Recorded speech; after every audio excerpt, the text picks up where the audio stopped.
All right, let's start with some international news now, where China might be using social networking sites to plant sources of information amongst lawmakers and officials. And Chinese hackers are increasingly attacking European companies through trusted suppliers.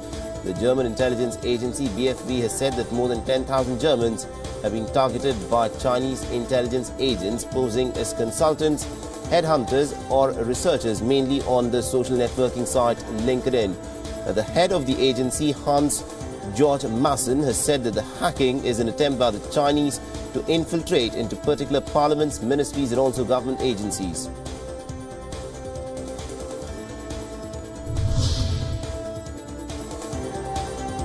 California saw its largest wildfire advance in the coastal towns near Santa Barbara on Sunday as fast winds and dry conditions have continued to send blazes in the state's southern areas. Authorities have ordered residents in parts of Carpinteria and Montecito to evacuate early. The Thomas fire has inched closer to the city of Santa Barbara, that's located about 100 miles west of Los Angeles. The destructive flames have already blackened about 155,000 acres.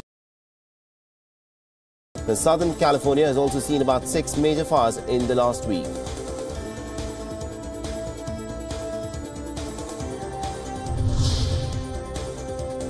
An anti-extremism think tank, which is based in the United Kingdom, has come up with a startling new report which accuses gangs of Pakistani origin men and also predominantly Asian men of luring white-skinned girls with alcohol and drugs and then raping them and also sexually abusing them. The study by the Quillam Group has accused that such exploitative behavior is because of the failure of these men to integrate into the British society. The study is called for greater government support to help integrate British Pakistani men into modern British society.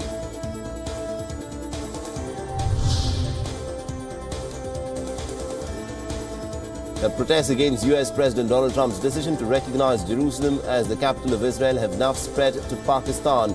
Religious political party heads have led protests in the southern port city of Karachi in Pakistan.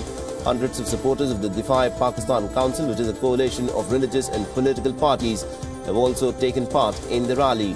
The members of the Wahdat-e-Muslimin, which is a Shia religious party, have marched towards the US consulate in Karachi to lodge their protest.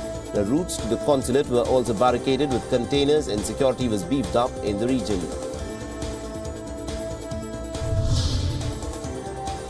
Hundreds of people walked down the main street of Oslo on Sunday in a torchlight parade to honor this year's Nobel Peace Prize winner, the anti-nuclear campaign group by name ICAN. Earlier in the day, the head of the international campaign to abolish nuclear weapons, Beatrice Finn, collected the 2017 prize for the organization's work. She gave the traditional Nobel lecture with Setsuko Thurlow, an 85-year-old survivor of the Hiroshima atomic bombing and now an ICAN campaigner. Venezuelans voted for mayors across the country in elections pitting candidates backed by President Nicolas Maduro against a fractured opposition that is still bruised by a poor showing in the recent governor's voting.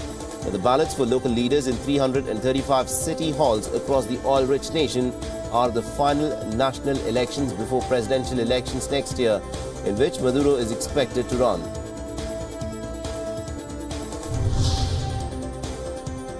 Iraq's armed forces held a military parade in Baghdad on Sunday to celebrate the victory announced by Prime Minister Haider al-Abadi over the Islamic State group.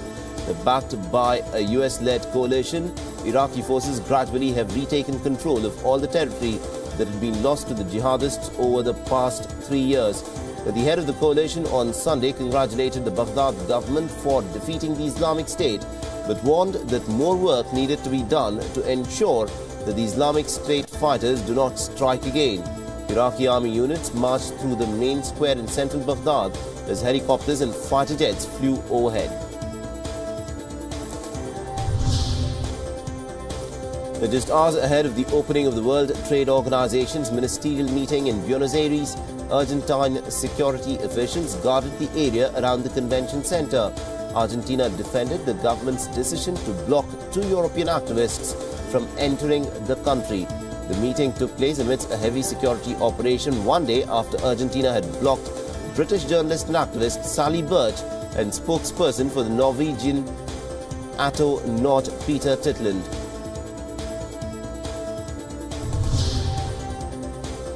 Several thousand people marched through central Kiev on Sunday to protest against the detention of Ukrainian opposition figure Mikhail Saakashvili, and also called for the impeachment of President Petro Poroshenko.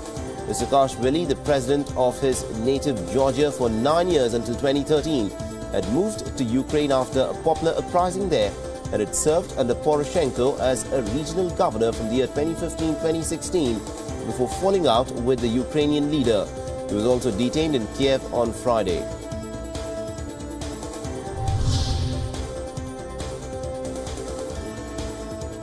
Now, Turkish football giants Besiktas paid tribute to the 46 people who were killed in twin bombings near the team's stadium on Sunday, starting a day of commemorations to mark the first anniversary of the attacks.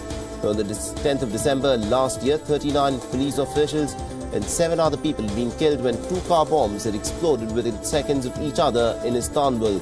The blasts also injured about 166 people and were claimed by the Kurdistan Freedom Falcons, which is seen as a radical offshoot of the outlawed Kurdistan Workers' Party. Less than a minute later, a suicide bomber also blew himself up near a group of police on the other side of the stadium. The crowds of people took to the streets of London on Sunday for this London pantomime horse race. Around 20 pairs of people who were dressed in costumes, many of them in cow or horse outfits, and also raced a quarter of a mile through the streets. The teams were made up of paired runners, with one wearing the head and another the back end of the costume.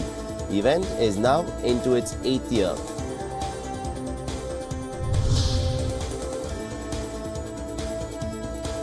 Well, to some news from India, where foreign ministers of Russia, India and China will be holding talks on a range of pressing regional and global issues, including ways to tackle the threat of terrorism and extremism, at a key meeting of the trilateral grouping in New Delhi today.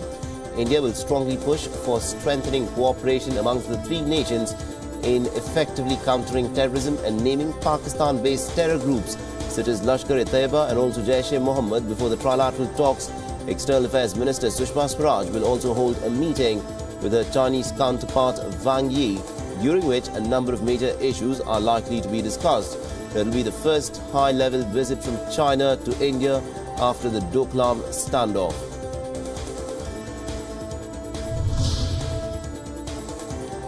Now, the announcement of Rahul Gandhi's elevation, however, is likely to be made today, which is the last date of withdrawal of nominations for the election of the Congress president. The Congress's Central Election Authority and the CEA are expected to announce that Mr. Gandhi was the only nomination for the top job tomorrow. The formal announcement will be made on the 16th of December. The death toll in the Ockhi cyclone in Kerala rose to about 40 today, with the recovery of 2 more bodies, even as the search operations to trace the missing fishermen entered the 10th day. Meanwhile, as many as 67 fishermen who were trapped in the high seas have returned to Kochi to mourn those who have died, to pray and also to look after the missing. The Christian community in the coastal belt near Thiruvananthapuram has observed a prayer day and has sought funds from the Centre for Rehabilitation of the affected families. A defence spokesperson has also said that 1 body was recovered off the coast of Minikoi in the Lakshadweep Islands and another body was fished out from near Kochi. This has taken the death toll in the cyclone-hit southern coast of the state on the 30th of November, and the cyclone has also left several fishermen stranded at sea.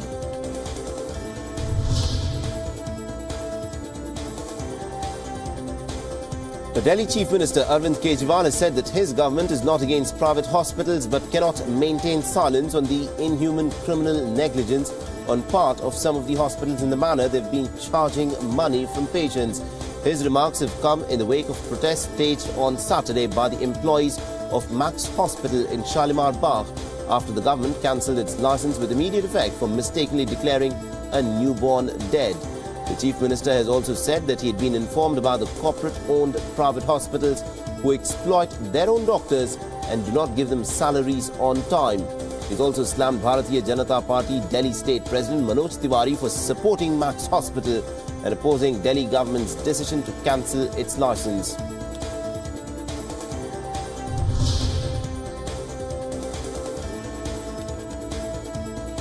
The Supreme Court will today give a verdict on the bail cancellation case granted to the Pinto family who control the trust that runs the WION International School. The Punjab and Haryana High Court had earlier granted interim bail to the Pinto family. The bail was challenged by Varun Thakur, the father of the deceased school child Pradyuman, who was murdered in the WION International School premises.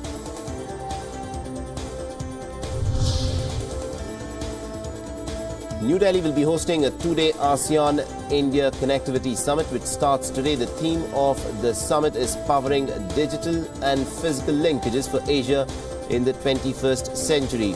The event comes ahead of the visit of the leaders of the 10 member states of the Association of Southeast Asian Nations here next month for the commemorative summit of 25 years of the Indian-Asia Dialogue Partnership.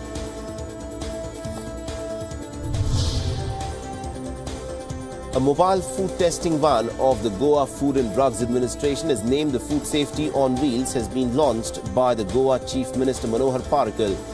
Fully equipped with a lab, the van will be used to conduct tests for common adulterants in milk, water, edible oils and other items. The FDA will also tie up with panchayats, municipalities and consumer clubs to spread awareness about food safety, hygiene and healthy eating habits.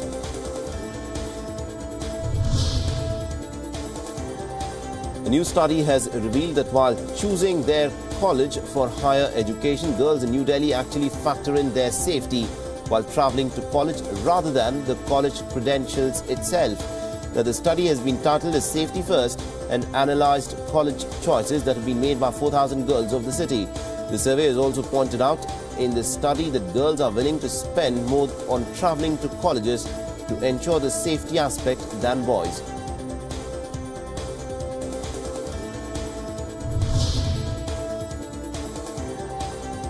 The mild tensions prevailed at Vishakhapatnam on Sunday evening when representatives of various women organizations were taken into custody. The activists have refused to call off their protest against the Miss Vizag competition in the city, raising slogans against the holding of Miss Vizag 2017. The protesters have alleged abuse in the fashion show. The protest also turned violent when the activists refused to get into the police van.